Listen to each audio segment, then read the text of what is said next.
En la Primera Guerra del Golfo, en 1991, el futuro del helicóptero de combate parecía fuera de dudas. Podían volar y luchar de noche, y con sus sistemas de rastreo por infrarrojos, los Apache americanos armados con misiles Hellfire abrieron una brecha gigantesca en la cobertura de radar iraquí, dejando un camino seguro para los aviones de asalto. Cruzando el perímetro iraquí a voluntad, los Apache resultaron invencibles. En teoría, el helicóptero de combate es la respuesta a las oraciones de todo comandante. Es un arma tremenda, con la misma potencia de fuego que el carro de combate, y este poder es aerotransportado. El helicóptero de asalto moderno puede volar sobre la línea de frente enemiga, atacarle de flanco, destruir blindajes pesados e incluso situar con precisión armas teledirigidas por una compuerta. Puede servir de escolta a helicópteros de transporte o dar apoyo próximo a tropas de tierra, así como cobertura para misiones de búsqueda y rescate. Pero en las poco convencionales guerras del siglo XXI ha tenido que enfrentarse a insólitos desafíos. A pesar de sus impresionantes prestaciones en el combate de proximidad, el helicóptero de asalto siempre será más vulnerable que sus homólogos blindados, como el carro de combate de 60 toneladas. La cuestión es cómo se adaptará y sobrevivirá en las guerras de emboscadas del siglo XXI. Hay que tener en cuenta que hay dos formas de guerra moderna. Los conflictos de alta intensidad son guerras a gran escala con mucho metal pesado, algo derivado de la Segunda Guerra Mundial, algo que la OTAN hubiera esperado disputar contra el Pacto de Varsovia en los años 70 y 80. Los conflictos de baja intensidad, que es a lo que se han dedicado la mayoría de los ejércitos sofisticados en los últimos 15 años, son una mezcla de seguridad interior y de seguridad en retaguardia y se relacionan con el mantenimiento del orden público colonial en los años 30. Para comprender a dónde va el helicóptero moderno, tenemos que saber algo más de sus orígenes. Antes incluso de la Segunda Guerra Mundial, algunos habían distinguido el enorme potencial de un aparato con alas rotativas. En febrero de 1938, la piloto personal de Hitler, Hannah Reitsch, había demostrado en el Palacio de los Deportes de Berlín la versatilidad de un prototipo Focke-Wulf de rotores gemelos. Pero esos primeros helicópteros estaban pensados sobre todo para misiones de observación y reconocimiento, muy lejos de los actuales aparatos de combate.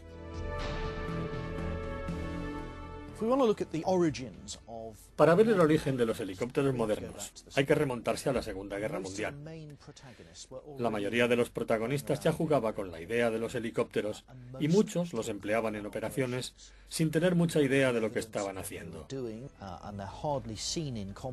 No se veían en combate porque no había muchos disponibles, eran pequeños, lentos y las ideas sobre cómo usarlos estaban en pañales. Sorprendentemente, el desarrollo de los helicópteros en la Segunda Guerra Mundial fue lento y a la caída de Berlín en 1945 no se habían realizado innovaciones importantes. Pero en la posguerra todo cambió. El campo de batalla de los años 70 y 80 era un campo de desgaste en el que en cierto sentido aceptábamos canjear un cierto número de helicópteros por un número supuestamente mayor de tanques. La amenaza contra el helicóptero venía de la protección intrínseca de las formaciones de tanques, de sus cañones guiados por radar y sus misiles. Por eso las primeras medidas de protección, aparte del diseño en sí, fueron los radares de alarma de larga distancia y otras contramedidas contra estas amenazas. Se diseñaron en principio para atacar a las hordas de tanques si la Guerra Fría se calentaba. Pero ahora los helicópteros de asalto operan en conflictos de baja combustión, como el de Chechenia o la última fase de la Segunda Guerra del Golfo. En consecuencia, las tripulaciones deben entrenarse para luchar en un campo de batalla digitalizado. La digitalización del campo de batalla está transformando a los comandantes en gestores de información. Al tiempo que manejo mi propia información, como comandante de vuelo, manejo también la de los otros dos aparatos que actúan conmigo y puedo enviarles la información, priorizar los blancos que quiero que ataquen y puedo hacer todo esto sin hablar por la radio, porque puedo mandarlo todo por mensaje IDM, o sea, por correo electrónico. El campo de batalla digitalizado es claramente el futuro de cómo vamos a hacer la guerra, y en términos de aviación, La capacidad para reunir y compartir información en el campo de batalla es uno de los principales avances. Si quiero saber dónde están mis otras tripulaciones, pulso un botón y ahí están. Si quiero saber cuántos misiles ha disparado el aparato que está arriba a la derecha, pulso un botón y ahí está la información que deseo. La gran ventaja es la velocidad. Los helicópteros transmitirán sus datos, pero no solo a sus centros de mando, sino que estarán integrados con los aviones de que se pueda disponer, con la infantería, los tanques y la artillería que se encuentren sobre el terreno. Si puedes construir una imagen de lo que hace el enemigo gracias a esta gama de mecanismos de vigilancia y de identificación de blancos, y en esto el papel del helicóptero es vital, es porque dispones de una nueva arma totalmente integrada en el moderno campo de batalla digital.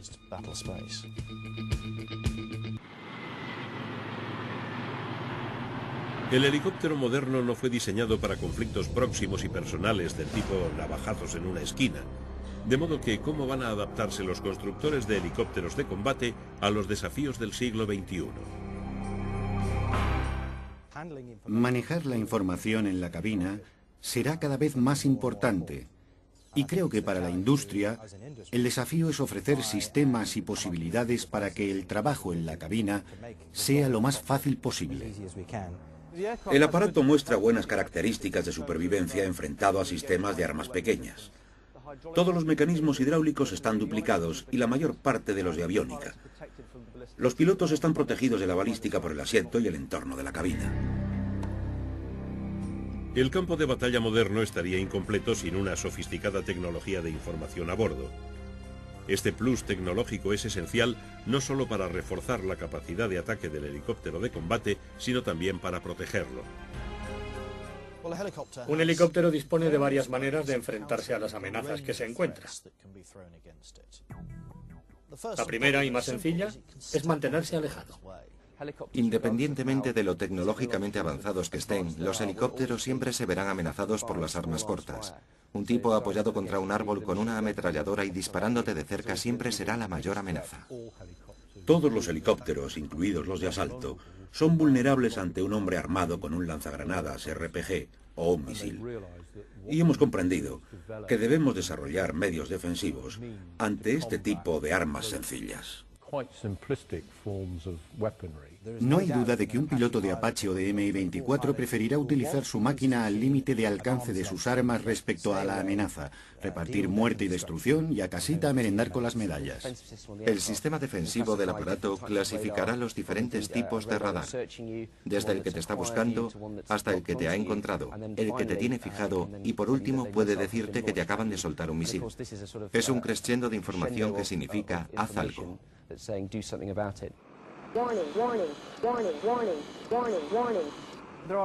Hay una serie de alarmas vocales en la cabina. Creo que la razón por la que usan una voz femenina es que un hombre responderá de mejor voluntad a una voz femenina que a una masculina.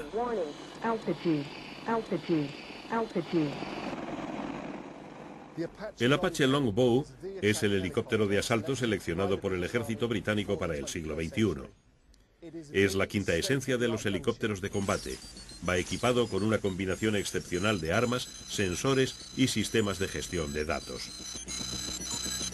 Aunque es una espléndida máquina de guerra, el Apache es muy caro, y algunos gobiernos con reducidos presupuestos de defensa pueden sentir la tentación de sus competidores, como el sólido Roy Balk sudafricano,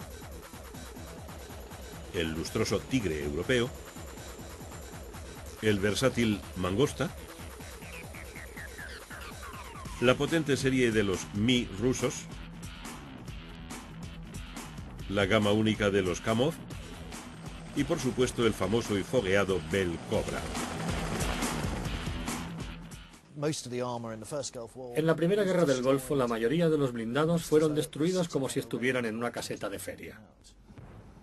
En la Guerra de Irak de 2003, formaciones enteras de helicópteros volaban sobre territorio hostil, lanzando potentes ataques en profundidad tras las líneas, enfrentándose a diferentes elementos blindados que respondían al fuego. Es significativo que numerosos helicópteros americanos volviesen llenos de agujeros. Muy pocos fueron derribados en combate. Pero en lo que hay que fijarse es en cuántos podían seguir en servicio al volver de su misión. La respuesta es que muchos tuvieron que ser reparados. La maniobrabilidad del helicóptero de asalto le protege hasta cierto punto de las acciones aéreas enemigas, sobre todo en una situación como la actual, en la que tenemos total supremacía aérea. Vimos en Irak que no había oposición, y lo mismo en Afganistán y en otras muchas zonas, en donde la capacidad de la OTAN para eliminar del aire al enemigo implica que la amenaza vendrá del suelo.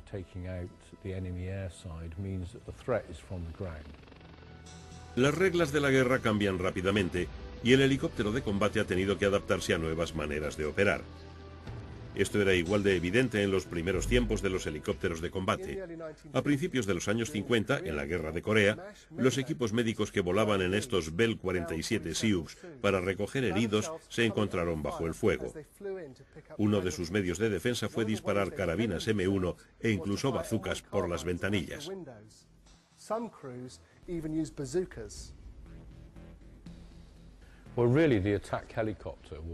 En realidad, el helicóptero de asalto nació a principios de los años 50 en Argelia, en donde los franceses hacían una guerra colonial, en un terreno muy inhóspito, montañoso, un poco como Afganistán, en donde es muy difícil distinguir a los individuos. El helicóptero resultó muy versátil y empleando misiles teledirigidos, que eran misiles antitanque o cohetes, se podía acceder a esas áreas tan difíciles más rápidamente y con mucha mayor seguridad que con fuerzas terrestres. Uno de los problemas con que se encontraron en Argelia, en cuanto al transporte de tropas, fue que los helicópteros normales son muy vulnerables al fuego de tierra. Y los Piasecki que empleaban para la tropa eran unas máquinas muy poco manejables. A veces fueron destruidos uno tras otro en rápida sucesión. Para evitar esto, las bananas volantes, como se les llamaba, fueron equipadas con cañones en las puertas, pero entonces el helicóptero no tenía suficiente potencia para llevar el peso añadido. Las cosas cambiaron a finales de los años 50 con el Sikorsky H-34 Pirate. Seguía siendo básicamente un helicóptero de transporte armado y no un helicóptero de combate, pero iba equipado con un cañón de 20 milímetros que disparaba desde estribor y dos ametralladoras de 12,7 milímetros que se disparaban desde las ventanas de la cabina. También podía disparar cohetes y tenía potencia y agilidad para emplearlos. Los comandantes pronto comprendieron que el H-34 podía volar por encima de terreno accidentado, despejar con sus cohetes y cañones una zona prevista de aterrizaje, descargar tropas y seguir apoyándolas. Aunque era una máquina completa, el Sikorsky era demasiado grande, pues su rotor a pistones ocupaba un espacio considerable en el helicóptero. En 1954, el ejército americano convocó un concurso para encontrar una nueva máquina polivalente más pequeña y ligera. La Bell Helicopter ganó el concurso y en 1960 el UH-1B, o Huey, como se le conocería, entró en servicio. Este es el Bell UH-1, oficialmente denominado iroqués, pero que todo el mundo llama Huey. Fue uno de los primeros en utilizar los nuevos motores de turbotransmisión. Y la gran diferencia es que los grandes motores de pistones radiales ocupaban la mitad del fuselaje, pero la turbotransmisión puede instalarse encima del fuselaje, lo que permite tener una cabina más amplia y mucha más potencia. En un principio, este helicóptero fue diseñado como transporte médico. Pero a medida que los americanos se implicaban en la guerra de Vietnam a principios de los 60, se convirtió casi en un jeep, empleándose para transporte y para llevar tropas de asalto. Muy pronto los americanos comprendieron que el Vietcong les oía llegar y se agazapaba en las zonas de aterrizaje, las ZA, para esperarles y dispararles. Necesitaban un helicóptero armado y la opción obvia era armar el Huey. Sigue en servicio en muchos países, Y no solo para transporte de tropas, una cantidad considerable de tropa de un punto A a un punto B, sino que puede armarse con ametralladoras pesadas para proteger esas máquinas tan vulnerables y que pueden ser derribadas con tanta facilidad. De modo que el origen de un helicóptero de asalto es la necesidad de defenderse. Cuando comprendes que un helicóptero puede defenderse a sí mismo, puedes dar un paso más y emplearlo ofensivamente. Empezaron a modificar el aparato con ametralladoras, vainas para cohetes y toda esa parafernalia, de modo que pudieran escoltar a los helicópteros de transporte y despejar la ZA, para permitir que los demás aparatos descargaran las tropas sin oposición. El problema era que el Huey armado era mucho más lento que el de transporte, por culpa de todo ese material. La necesidad de un helicóptero de combate especializado era evidente. Una máquina más rápida, más ágil, más fina, más difícil de acertar, pero sobre todo con mucha más potencia de fuego. Los americanos decidieron que querían desarrollar un aparato de asalto específico, y este fue el Lockheed Cheyenne, un helicóptero muy avanzado, en definitiva demasiado avanzado, por lo que fue abandonado.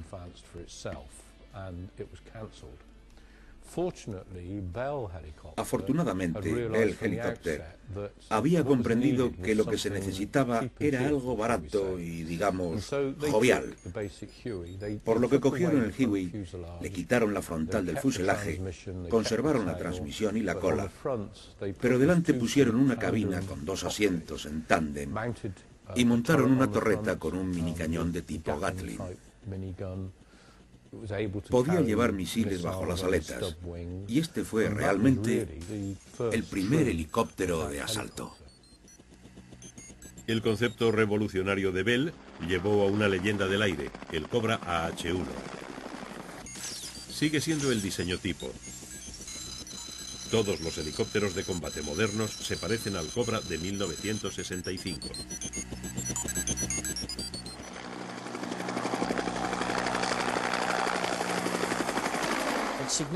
Es significativo que haya sido el Cuerpo de Infantería de Marina de Estados Unidos quien haya hecho avanzar el concepto del helicóptero ofensivo. Intentaban expandir los límites de sus terrenos de operaciones, así que pusieron a los helicópteros de su parte. De este modo, el Huey Cobra se convierte en un helicóptero específicamente diseñado para el ataque, con sus ametralladoras y lanzacohetes que pueden eliminar a cualquier enemigo en la zona en que actúen tus tropas. Pero los pilotos de los Cobra pronto se dieron cuenta de que las misiones de protección de los Huey eran arriesgadas.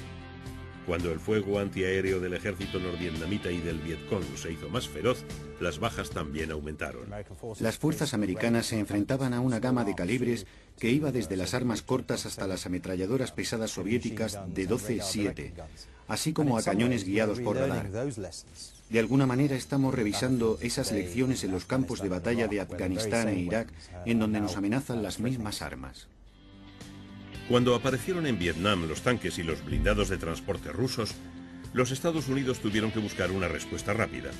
Los aviones de la época no ofrecían la precisión necesaria para destruir un número suficiente de blindados enemigos, pero los helicópteros de combate equipados con las primeras versiones del misil TOW sí eran capaces. El helicóptero de combate podía ser terriblemente eficaz contra tropas terrestres, pero seguía siendo muy vulnerable. Las gigantescas pérdidas de helicópteros americanos en Vietnam, algunos millares de máquinas, llevaron a algunos a cuestionarse su futuro.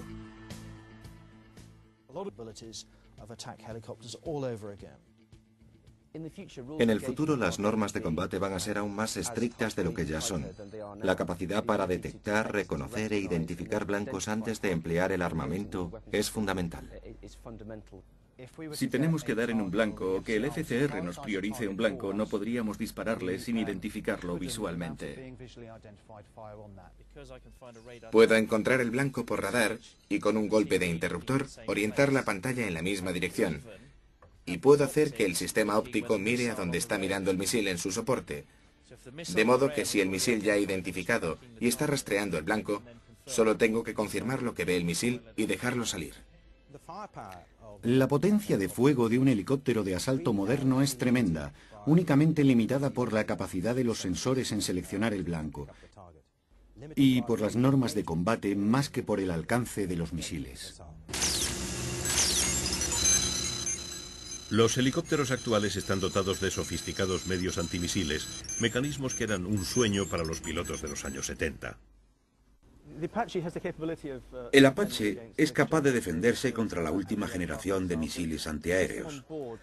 El sistema de a bordo detectará un blanco láser, una fuente de radar, y detectará el lanzamiento de un misil, y proporcionará la información necesaria para evitarlo, ya sea engañándolo o dando instrucciones sobre la mejor manera de efectuar la maniobra de evasión.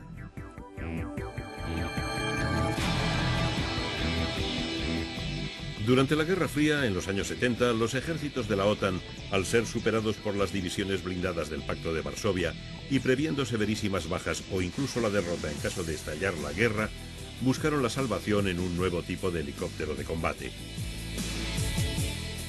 El destructor de tanques especializado. Las pruebas americanas en el desierto habían demostrado que en una pelea directa de tanque contra helicóptero, el tanque perdería en una proporción aproximada de 12-1. Las probabilidades, al menos en teoría, estaban del lado del helicóptero. Se le consideró la respuesta perfecta a la amenaza comunista. Equipado con sistemas de detección y selección de blanco, el nuevo helicóptero de combate podía permanecer oculto tras la vegetación o los edificios, despegar inesperadamente, destruir los tanques y huir. El ejército americano eligió el Lockheed AX-56 Cheyenne, pero este, aunque potente, era poco ágil. Decidieron que una máquina más ligera, más ágil, sobreviviría mejor al combate. En 1976, el Hughes modelo 77 ganó el concurso del ejército de helicópteros de asalto avanzados. Se le acabaría conociendo como el AH-64 Apache. El Apache se convertiría en una de las máquinas bélicas más feroces que haya visto el mundo, un nuevo icono de la guerra moderna.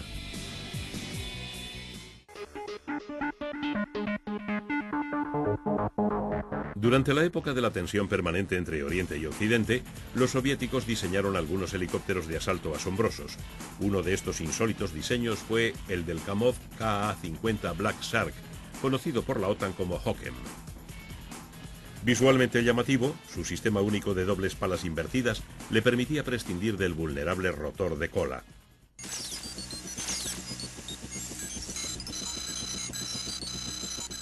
Las prestaciones anunciadas por el constructor y sus capacidades armamentísticas superaban ampliamente a las del Apache.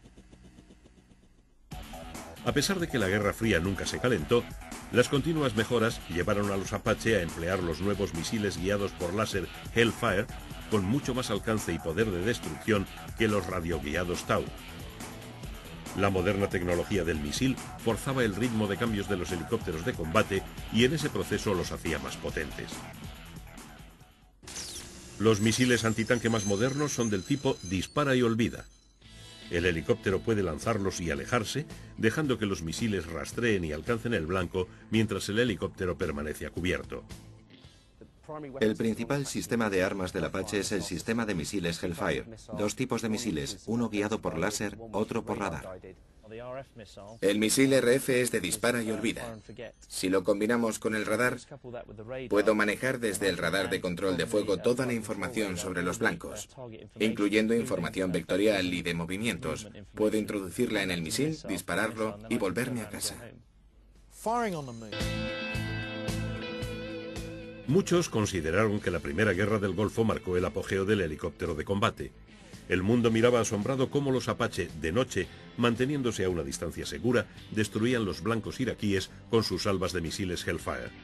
Los helicópteros parecían el arma definitiva, como si nada ni nadie pudiera detenerlos. Los primeros compases de la Primera Guerra del Golfo fueron un gran éxito para los Apache, cuando destruyeron las estaciones de radar que debían proteger a las fuerzas aéreas iraquíes. Fue un empleo clásico de un helicóptero de asalto. Fueron blancos fáciles. No existió prácticamente fuego de respuesta. Los blindados iraquíes se mantenían pasivos, atrincherados en fortificaciones que ofrecían escasa protección y además les atacaban de noche. Los modelos A iniciaron la primera guerra del Golfo, destruyendo sus radares, porque pensaron que quizá podían detectar incluso a los aviones invisibles. Cuando todo se destruyó, fue necesario comunicarlo. No solo que se había tirado una bomba, sino que alguien presente pudiera decir, objetivo destruido. Tras los problemas encontrados en Kosovo, una vuelta a los destructores de tanques de alas fijas como el A-10 Thunderbolt hubiera sido una alternativa evidente. Con su capacidad para transportar más de 7.000 kilos de armamento a 2 veces la velocidad de un helicóptero de asalto, el Warthog tenía mucho a su favor. Una de las ventajas del helicóptero de asalto sobre los aviones de apoyo es la evaluación en directo de los daños en combate. Un reactor puede decirte que ha tirado una bomba. Yo puedo decirte que he disparado un misil, si he destruido el blanco, si está neutralizado. En concreto aquí será un punto decisivo que puede tener consecuencias para el conjunto de la misión. Los helicópteros del moderno espacio de batalla tienen muchas posibilidades de ser más precisos que sus primos, los aviones. Y por preferencia táctica, mucha gente encargará a un helicóptero una misión que hace 20 o 30 años se hubiera confiado a un avión. Lo que hemos visto hasta ahora es que en una guerra convencional de alta intensidad, incluso sin una línea de frente definida, los Apache y otros helicópteros occidentales pueden realizar un trabajo magnífico manteniéndose a distancia y disparando sus misiles Hellfire, Tau y Hot. Es casi una repetición de la primera guerra del Golfo. Por supuesto tenemos la posibilidad, la capacidad de mantenernos a distancia y que alguien más cercano a la batalla nos envíe los blancos por vía digital o nos indique el láser y nosotros a distancia, sin ver el blanco, podemos enviar los misiles tal y como nos lo han requerido. En este tipo de batalla el helicóptero de combate lo tiene todo a su favor. Pero a pesar de, o precisamente por, el poder creciente del helicóptero, este se enfrenta ahora a amenazas de una nueva generación de contramedidas de alta tecnología. Una de las amenazas que hemos visto son los misiles tipo Star Streak, increíblemente veloces. Son supersónicos y llevan una cabeza triple montada en un cohete. No tienen explosivos. Basta con la velocidad y el peso del misil para provocar la destrucción. La ventaja que tiene es que los sofisticados sistemas de evasión del helicóptero, por ejemplo los señuelos, no funcionan. Los fabricantes declaran que para el misil de alta velocidad Starstreak, el tiempo medio de lanzamiento a blanco es de 3 segundos. ¿Cómo puede protegerse el helicóptero contra este nivel de amenaza? Siguen apareciendo sistemas que amenazan a los helicópteros de asalto y a los aviones. Me refiero a la nueva generación de armas dirigidas por UNAF. Quizá la solución sea aquí muy diferente, porque debido a la velocidad de estas armas, puede ser imposible encontrar contramedidas convencionales, y puede que estemos de nuevo en esa cuarta dimensión de la información. Saber dónde están, o tener información sobre el campo de batalla antes de ponernos a desarrollar la contramedida. Los misiles de última generación, como el Starstreak, son armas potentes y combinadas con una plataforma de disparo de helicóptero representan una potencia de fuego fenomenal. Pero en la guerra moderna, o lo que llamamos campo de batalla digital, el arma defensiva más eficaz del helicóptero de asalto es su capacidad para construir en tiempo real una imagen del campo de batalla, lo que llamamos IS o información situacional. Aquí está la información, con sus áreas principales, las líneas, rutas y blancos que he preparado antes incluso de subir al aparato. Esto me permite tener una cierta información situacional o incluso información táctica del campo de batalla. La digitalización en el ejército en realidad significa que la comunicación, los hechos y los datos de lo que está pasando en el campo de batalla pueden transmitirse muy deprisa a cualquiera que los necesite. Estamos poniendo el énfasis en los sistemas de inteligencia del aparato y en utilizar los sistemas ópticos para la selección de blancos. Podemos reunir la información, guardarla y traerla a la base, descargarla y analizarla. Hasta cierto punto puedo incluso, habiendo vigilado la disposición del enemigo, volver atrás, lo que llamamos mantener, y rebobinar el vídeo y mirar la información en directo en la cabina. Los helicópteros actuales se integran perfectamente en el campo de batalla digital. Ya no son solo una plataforma desde la que disparar al enemigo desde una posición ventajosa. Se han convertido en un mecanismo de inteligencia, de vigilancia y de selección de blancos, lo cual es de valor inestimable para los generales en el espacio de batalla.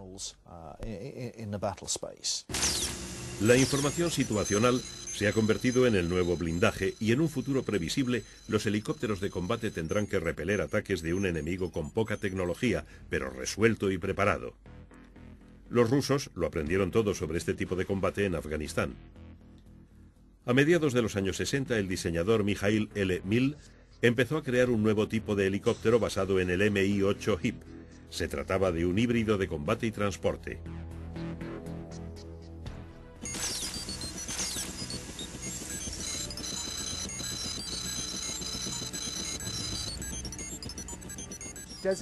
Denominado Mi-24, la OTAN lo llamó Hind y los rusos lo llamaban Gorbati, es decir, jorobado. Cuando estos helicópteros volaban sobre nosotros a menos de 100 metros de altitud, el corazón empezaba a latirte con el ritmo de sus rotores. Te empezaban a vibrar las entrañas y era una experiencia realmente petrificante tener ese aparato encima, excuso decir, disparándote o combatiendo. Los mujahidines temían de tal forma al Hind Mi-24 que lo llamaban Shaitan Arba, es decir, carro del demonio. Hay que recordar que el Mi-24, además del apoyo de proximidad, también efectuaba misiones de transporte. Aunque era básicamente un híbrido de combate y transporte, el Mi-24 se convirtió en una de las máquinas bélicas más terribles del mundo.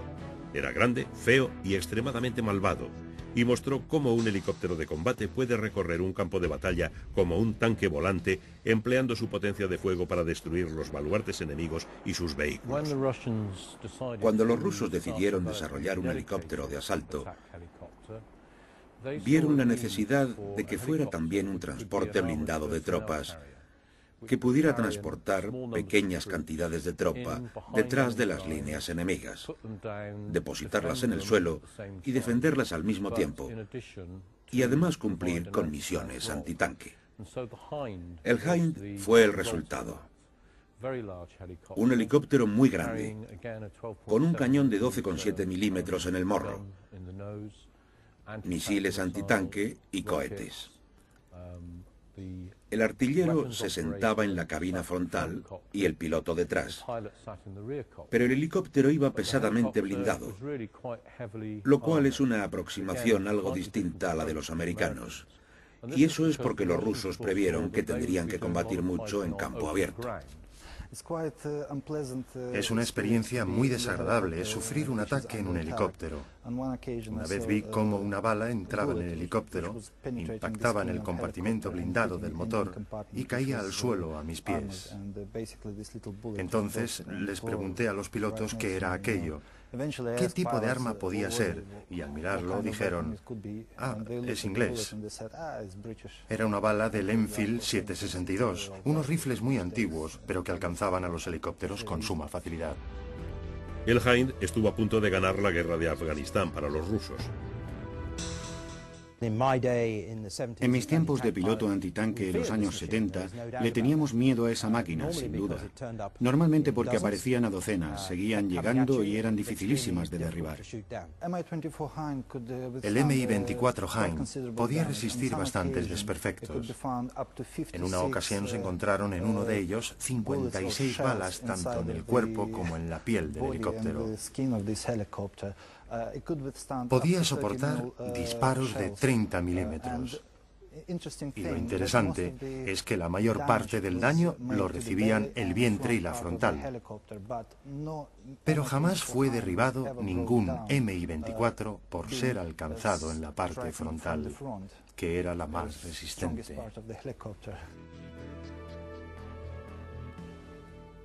Los aparatos rusos en Afganistán se enfrentaban a un gran problema.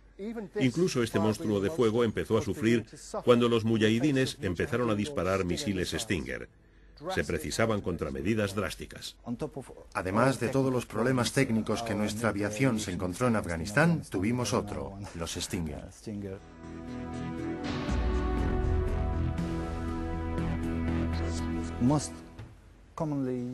La manera más habitual de enfrentarte con un Stinger era rodear el misil soltando señuelos y luego volar hacia el misil. Era la única manera de tener una posibilidad de evitarlo. No quiero decir que siempre funcionase, pero a mí me resultó.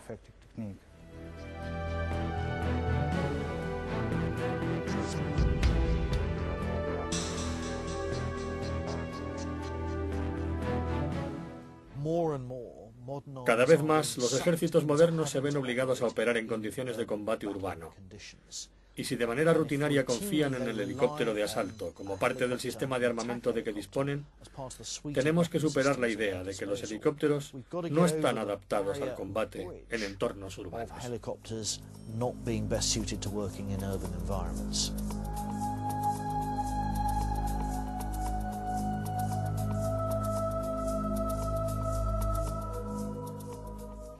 Por muy bueno que sea, meterse en una bolsa de fuego de fusilería no es conveniente para ningún aparato, sea de alas fijas o rotativas. Operar en un entorno urbano es una estrategia muy arriesgada para cualquiera, y es mucho mejor actuar fuera de estos entornos si es posible. Los sistemas del aparato son excelentes para detectar radar, láser o incluso misiles disparados, pero es imposible que detecten a un tipo en una ventana a punto de disparar un arma pequeña a corta distancia. El guión ha cambiado totalmente desde los tiempos en que se diseñó el Apache. Hay una tendencia clara a emplear vehículos aéreos no pilotados para acceder a las zonas difíciles, allí donde no quieres arriesgar a tus tripulaciones.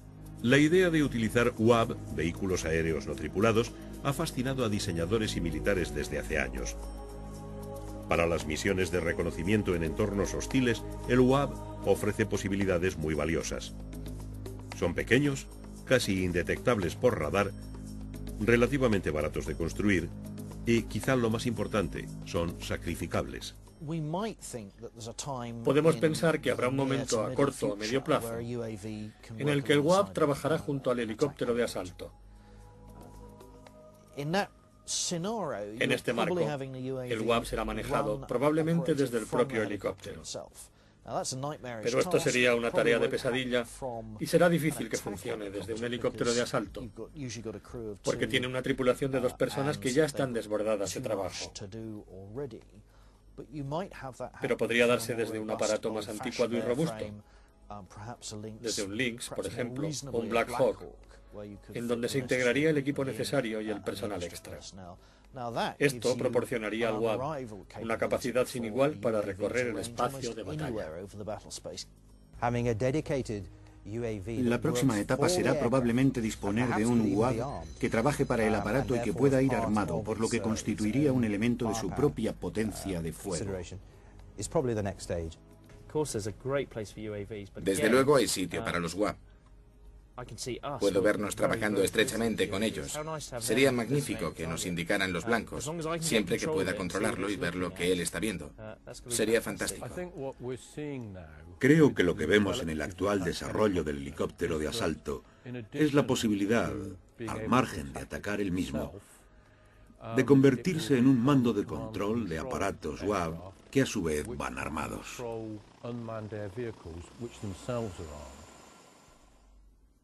El Predator lleva aún más lejos el concepto de aparato no tripulado de reconocimiento. Puede discriminar blancos por láser y entregarlos a otras fuerzas, incluyendo el helicóptero de combate. También puede disparar sobre blancos terrestres con sus misiles Hellfire. Podemos decir con confianza en el siglo XXI que aunque los UAV sean auténticos ganadores de guerras, no desafiarán la supremacía del helicóptero en un futuro previsible y quizá nunca lo consigan. El RAH-66 Comanche, rápido, ágil y furtivo, fue diseñado para introducir el helicóptero de combate en el siglo XXI y acallar a los escépticos. Significa un salto generacional, un salto adelante cualitativo con un fuselaje inteligentemente anguloso para escapar a la observación y no ser detectable por los radares enemigos, sus sistemas de infrarrojos o sensores acústicos. Tiene un rotor de 5 palas anchas, 5 jinetes, y una transmisión principal por par de torsión, así como triple control redundante de vuelo. El equipo de misión del Comanche incorpora una gama de aviónica digital con comunicaciones programables avanzadas y un sistema de visión nocturna montado en los cascos. Dispone de elementos electrónicos autorreparables y sus armas se guardan en alvéolos resistentes a los choques y al calor. El motor y sus tomas están protegidos contra el calor y los gases de escape se refrigeran a lo largo del aguilón antes de ser expulsados en la estela del rotor de cola.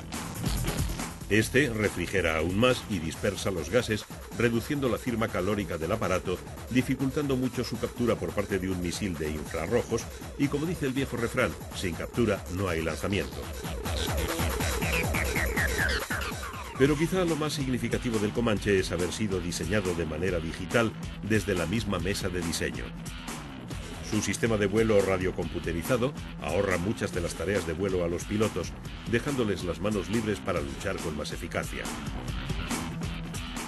También permite que la máquina vuele hacia atrás o de costado sin tener que tocar los mandos a casi 100 km por hora, lo cual resultará muy práctico cuando empieza el tiroteo. El Comanche es el núcleo del plan de modernización de la aviación del ejército americano y ha sido diseñado para integrarse totalmente en el campo de batalla digital.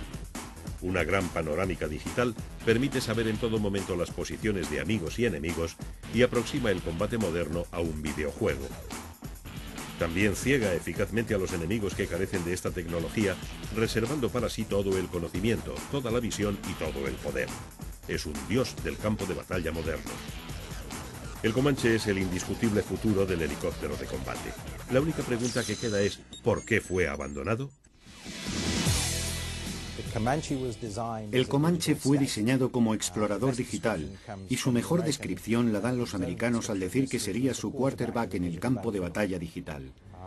En muchos aspectos, fue pensado para operaciones en entornos de alta intensidad contra enemigos muy letales y capacitados, y para intercambiar información, por lo que no tenía la potencia de fuego necesaria para enfrentarse a amenazas a gran escala, y dependía para ello de máquinas más pesadas, como el Apache. Las especificaciones originales y el entorno contrario que se le proporcionaba han desaparecido. Además, el Comanche no competía con el Apache, quizá en cuanto a dinero, pero no en términos de campo de batalla. Era un helicóptero de reconocimiento, no una plataforma de armas. Era ligero, unas 5 toneladas, y este es un helicóptero de asalto pesado. Realmente hay dos caminos evolutivos. Puedes crear un aparato que lo abarque todo y que se encargue de una variedad de misiones, que pueda vivir su vida y ser mejorado frecuentemente, como por ejemplo el Huey. Es ya un viejo trotón, pero ha cumplido 30 años de servicio y sigue siendo adaptable para el espacio de batalla moderno. O puedes crear helicópteros específicos para misiones específicas que no son muy adaptables, que cuesta mucho modificar, pero que representan el último grito para determinados ejércitos. Por ahora, los diseños convencionales van a sufrir un proceso continuo de mejoras y actualización, y las tripulaciones aprenderán a dominar el campo de batalla digital para guiar al helicóptero de asalto al inexplorado futuro del siglo XXI. Sé que el ejército británico tiene un plan de 30 años para el Apache, y después de eso, en cuanto a helicópteros de asalto, bueno, el WAP es una buena opción, pero no hay nada como tener a un hombre en el lío.